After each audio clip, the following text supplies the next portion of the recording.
네, 요즘 너무 당연하게도 인터넷 어떤 창을 열어도 경제 뉴스 어떤 기사를 봐도 SVB 사태가 빠지지 않고 등장합니다. 뭐 어쩔 수가 없죠. SVB라는 파산 이슈를 우리가 맞이하고 있기 때문인데요. 물론 미국 정부가 좀 긴급하게 대처하면서 조금 급한 불을 끄는 모습은 나타났지만 지난 간밤에 뉴욕 증시 마감 상황에도 보셨듯이 여전히 불확실성은 지속되고 있고요. 과연 이 사태가 어떤 결과를 초래할지에 대해서 아무도 쉽게 예단하지 못하는 그런 상황입니다. 그렇기 때문에 오늘 오기석의 오픈소스를 통해서 한번 앞으로의 전망과 AI는 또 지금 상황을 어떻게 보고 있을지 알아보면 좋을 것 같습니다. 크래프트 테크놀로지스 오기석 법인장 화상으로 연결되어 있습니다. 법인장님 안녕하십니까? 네, 안녕하세요. 크래프트 테크놀로지스 오기석입니다. 네, 안녕하십니까. 뭐 SVB 사태에 대해서 얘기를 할 수밖에 없을 것 같습니다. 일단 네. 언론 보도들을 보면 굉장히 자극적이에요. 리먼 사태 이후에 최대 규모의 은행 파산 사태다라는 얘기들을 하니까 걱정을 하지 않을 수가 없죠. 앞으로 경제 전반적으로 그리고 증시 향방에 어떤 영향을 미칠 거라고 좀 보시는지 간단하게 좀 부탁을 드릴게요. 네, 말씀하셨던 것처럼 이제 리먼 이후 지금 가장 최대 규모의 이제 미국 은행의 부도 사태가 지금 발생을 했고, 사실 일파만파로 번져가는 것도 사실입니다.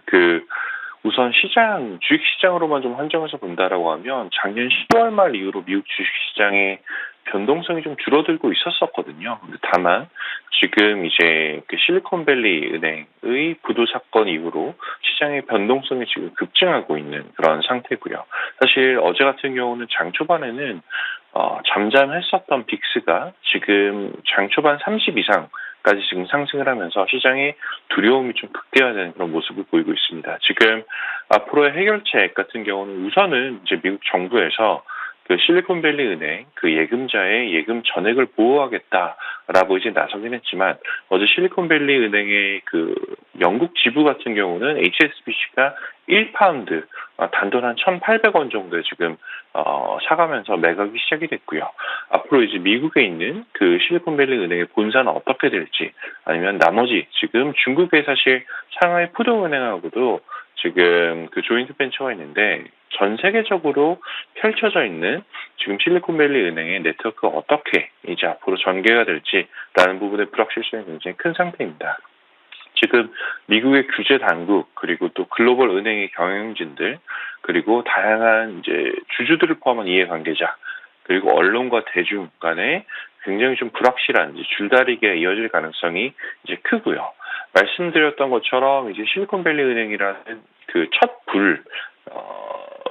은 이제 예금 전액 보장이라는 카드로 연준이 방화선을 현재 이제 펼쳐놓긴 했지만, 여전히 사실 이제 불확실성은 존재할 수밖에 없는 게, 미국의 정부 부채 한도도 현재 지금 이제 여전히 계류 중인 상황이고요. 또 도미노처럼 번질 수 있는 타 지방은행들의 건전성 이슈, 이제 미국의 뉴욕 시그니처 은행 같은 경우도 이제 주말 사이에 폐쇄가 됐고, 지금 퍼스트 트러스트 뱅크 같은 경우도 지금 문제가 생기면서 주가가 70% 이상씩 급락을 하고 있는 그런 상태입니다. 그래서 이게 어떻게 전이 될지는 아직 확실히 단언하기는 좀 힘든 불확실한 상황이다라는 점부터 먼저 좀 말씀드리고 싶습니다. 알겠습니다. 굉장히 여러 가지 부분들을 지적해 주셨는데요. 맞습니다. 미국이 이걸 다 끌어안고 간다고 하더라도 지금 부채 한도 협상을 겨우겨우 미루고 있는 상황에서 이걸 다 가져갔을 때 미국 정부의 부담은 좀 늘어나지 않을까 걱정할 수 있는 부분 짚어주셨고요. 그리고 중소형 은행이 최근 들어서 이제 주가도 폭락하고 있고 불안감이 지속되고 있습니다. 시그니처 뱅크 사태를 우리가 또 봤기 때문이죠. 그렇기 때문에 많은 분들이 2008년도의 아픈 기억을 사실 뭐 기억하고 싶지 않지만 또 떠올리지 않을 수가 없는 상황입니다. 그래서 법인장님은 어떤 시나리오를 갖고 계시고 어떤 대응 전략 갖고 계신지 시나리오별로 한번 분석을 들어볼 수 있을까요? 네, 한 세 가지 정도의 지금 시나리오를 한번 생각을 좀 해봤는데요. 우선은 베스트 케이스라는 시나리오 같은 경우는 조기에 지금 대응하고 있는 미국 정부의 대응책이 은행 시스템에 대한 신뢰를 회복을 하고, 또 연준으로부터 충분한 유동성 공급이 다시 재개가 되고, 또 그 과정에서 금리도 안정되고 인플레이션이 완화되는, 그리고 최종적으로는 경제가 반등하고 금융위기에 대한 위험이 사라지는 케이스가 아마 베스트 케이스다라고 이제 생각을 할 수 있을 것 같고요.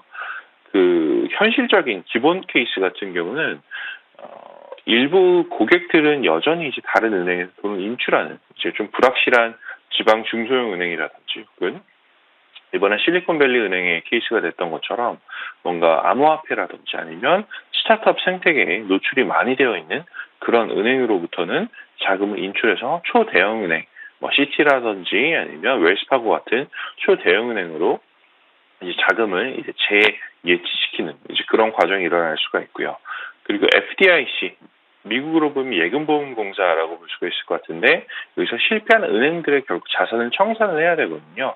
청산을 해서 현금화 시켜야 되는데 그 과정이 생각보다 어려울 수 있을 가능성이 있고 또 금리는 이제 높은 수준을 현재처럼 지속을 하고 인플레이션도 마찬가지로 지속되는 그런 케이스 이런 경우에서 결국 이제 기술주에 대한 이제 가치는 좀 훼손이 되는 그런 상황까지도 볼 수가 있고 그리고 결국은 금융위기 자체는 억제가 되지만 경제는 조금 둔화될 수 있는 이 케이스가 기본적인 케이스다라고 볼 수가 있고 최악의 케이스는 사실 지금 나왔던 이야기들보다 더 안 좋아지는 케이스들입니다. 예를 들어서 조기에 지금 대응하고 있는 미국 정부의 대응이 시장의 두려움을 진정시키지 못하고 더 많은 은행들이 도산위기라든지 아니면 파산에 이제 직면하는 케이스 그리고 이제 미국의 예금보험공사가 고객에게 상환할 자금이 모자라서 의회에 구제 금융을 요청하는 케이스 그리고 연준이 이제 금융 시스템을 이제 지원하기 위해서 더 많은 돈을 찍어냈지만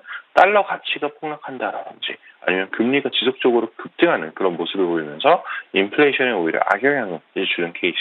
이 경우 같은 경우는 경제 역시도 불황에 빠지고 금융 위기도 확산될 수 있는 이제 그런 케이스가 최악의 케이스다라고 볼 수가 있는데 저는 사실 월스트 케이스, 최악의 케이스나 베스트 케이스로 갈 가능성은 각각 10% 미만이라고 보고 있습니다. 그래서 기본 케이스로 갈 가능성이 굉장히 높다라고 보고 있지만 기본 케이스 역시도 현재 그 실리콘밸리 은행이 파산하기 직전의 상황과 비교하자면 조금은 괴로운 그런 상황일 수 있기 때문에 앞으로 많은 주의가 필요한 상황이라는 말씀 시청자 여러분께 드리고 싶습니다. 알겠습니다. 크게 세 가지입니다. 쉽게 말하면 다 같이 좋아지거나 다 같이 나빠지거나 혹은 선별적인 부분만 좀 타격을 입거나 이렇게 세 가지 중에서 다 같이 좋아지고 다 같이 나빠지는 시나리오의 가능성은 10% 미만이라고 얘기를 해주셨고요. 그래도 좀 선별적으로 누군가는 좀 타격을 받고 누군가는 오히려 수혜가 될 수 있는 그쪽으로 베이스 시나리오 쪽의 가능성이 뭐 거의 80% 정도 된다고 현재 보고 계시는 상황인데요. 그래서 이와 관련해서 지금 키를 잡고 있는 건 어떻게 보면 연준이 될 수도 있을 것 같습니다. 아무래도 금리와 맞습니다. 이제 물가의 함수가 지속되고 있는 상황이기 때문에 결국에는 SVB 사태도 갑자기 이렇게 높아지고 갑자기 낮아졌던 금리를 적응하는 과정에서 일어난 불상사기 때문에 연준에게 키가 다시 돌아갈 것 같은데요. 요즘 또 그런 얘기도 나오네요. 3월 FOMC 동결 시나리오까지 나오고 있는 상황인데 어떻게 긴축 경로에 좀 전환이 될까요? 어떻게 보십니까? 지금 의견이 굉장히 분분한 상태입니다. 어제 낮에 이제 그 실리콘밸리 은행 사태를 해석하는 과정에서 이제 골드만삭스에서는 3월 금리 인상이 없을 것이다라고 이제 리포트가 나오기도 했고요. 결국은 이제 그 은행 시스템에 지금 발생하고 있는 스트레스 상황을 개선하기 위해서는 연준의 금리 인상이 없을 것이다라는 그 리서치가 나왔고 또 반대로 이제 오늘 새벽에는 그 신채권왕이라고 불리는 제프 건들락 같은 더블라인 캐피탈의 제프 건들락 같은 경우는 그 본인은 이제 금리 인상이 멈춰야 된다라고 생각은 하지만 그래도 연준이 시장에 지금까지 쌓아왔던 그런 이제 그 발언이라든지 신뢰도 문제가 있기 때문에 그 25bp 0.25%는 3월에 올리지 않겠느냐라는 의견도 있어서 굉장히 이제 의견이 분분하긴 합니다. 근데 다만 전반적으로 보면 이제 실리콘밸리 이 은행의 부도의 영향으로 3월 금리 인상 기대치 자체는 낮아진 건 사실입니다. 지금 그 붕괴 전에는 시장이 그 빅스텝 50bp의 금리 인상 가능성을 40% 이상까지 이제 그 예측하기도 했었던 게 지금은 굉장히 급격도로 낮아서 50bp 이제 빅스텝 인상 가능성은 거의 0%에 가까울 정도로 지금 시장 참가자들의 계산 방정식에서 지금 사라진 상태거든요. 그래서 지금 인플레이션을 억제하기 위해서 페드가 공격적으로 금리를 인상할 것이라는 전망은 굉장히 크게 줄어들었다라고 이제 지금 거의 대부분의 참가자들이 생각을 하고 있고요. 왜냐하면 이제 실리콘밸리 은행의 파산 같은 경우는 아무래도 금융 안정성에 위험을 초래하기 때문이다라는 이유 때문인데 결국 지금 제롬 파월 의장 혹은 다른 연준 이제 그 의사 결정자들의 발언이 아마 지속될 것으로 생각하고 있는데 그 실리콘밸리 은행의 붕괴 자체는 조금은 이제 덜 매파적인 이제 연준의 스탠스로 이어지지 않을까라는 생각을 하고 있습니다. 알겠습니다. 뭐 나쁘기만 한 일은 없겠죠. 예, 그리고 또 연준이 어쩌면 그렸던 그림일 수도 있을 것 같습니다. 물론 이게 은행이라서 우리가 조금 더 주의를 하는 거지만 네. 이렇게 금리 인상이 급격하게 올라갈 때부터 이미 경고를 해왔고요. 많은 기업이 좀 도산을 할 수도 있다라는 가능성 우리가 염두에 뒀습니다만 갑자기 또 은행이라서 더 좀 민감하게 느껴지는 것 같기는 합니다. 그렇기 때문에 연준이 이제는 원하는 바를 조금 얻어냈으면 이제부터는 조금 덜하지 않을까라는 기대감 충분히 설득력이 좀 있었던 것 같습니다. 어찌됐든 어떤 결정을 내릴지도 알 수 없고요. 시장이 어떤 반응을 보일지도 우리가 이제 쉽게 예단하기 어려운 상황이라는 걸 계속 말씀드리고 있는데 우리가 이제 또 심리가 이렇게 지배하는 시장에서는 마음이 좀 차가운 AI는 어떤 생각을 하고 있을지 굉장히 궁금하거든요. AI ETF에 어떤 변화가 좀 있었을까요? 네. 사실 오늘은 이제 저희 AI ETF보다는 시장의 위험을 예측하는 AI 리스크 인디케이터, 위험 예측 지표를 저희가 홈페이지에 좀 공개를 하고 있는데 사실 굉장히 좀 재밌었습니다. 지난 한 2, 3주 동안 재밌다고 말씀드리기에는 좀 시장이 좀 괴로워서 송구스럽긴 한데 이게 어떤 특징이 있었냐면 지금 3주 연속 저희 AI 리스크 인디케이터 같은 경우는 시장의 위험 그 예측 상황을 상승시키고 있었거든요. 이거는 사실 빅스하고는 그 반대되는 이제 그런 의사결정이었어요. 빅스 같은 경우는 지금 지난 3주 동안 계속 이제 위험도를 낮아진다라고 평가를 하다가 이번에 그 실리콘밸리 사태가 터지고 나서 갑자기 지금 18까지 떨어졌던 게 30까지 급등하는 그런 모습을 보이고 있는데 저희 위험 예측 지표 같은 경우는 빅스의 방향성과 상관없이 지난 3주 연속으로 시장이 위험할 수 있다라는 시그널을 지금 계속 올리고 있습니다. 그래서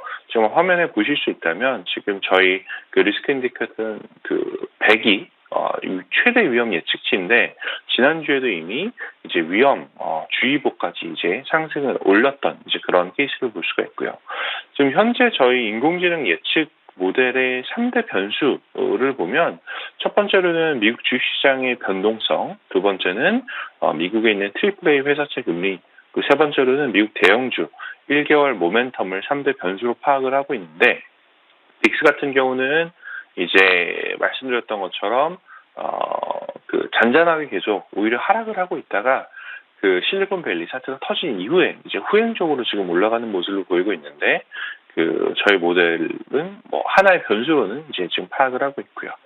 회사채 금리 같은 경우가 사실 저희 해당 모델에서 한 2, 3개월 동안 계속 중요한 요인으로 지금 이제 선정이 되고 있어요. 지금 그 미국에 있는 AAA 회사채 금리 같은 경우는 그 2월 2일 기준으로 보면 4.2%까지 하락을 했었거든요. 그런데 지금 다시 채권 금리가 4.7% 이상으로 상승을 하면서 부채 비율이 높은 기업들의 재무 상황이 악화될 가능성을 좀 암시하고 있는 상황입니다. 그래서 이런 이제 채권 시장에서 나타나는 이제 위험 시그널이 주식 시장으로 전이되는 그런 모습을 보이고 있고요.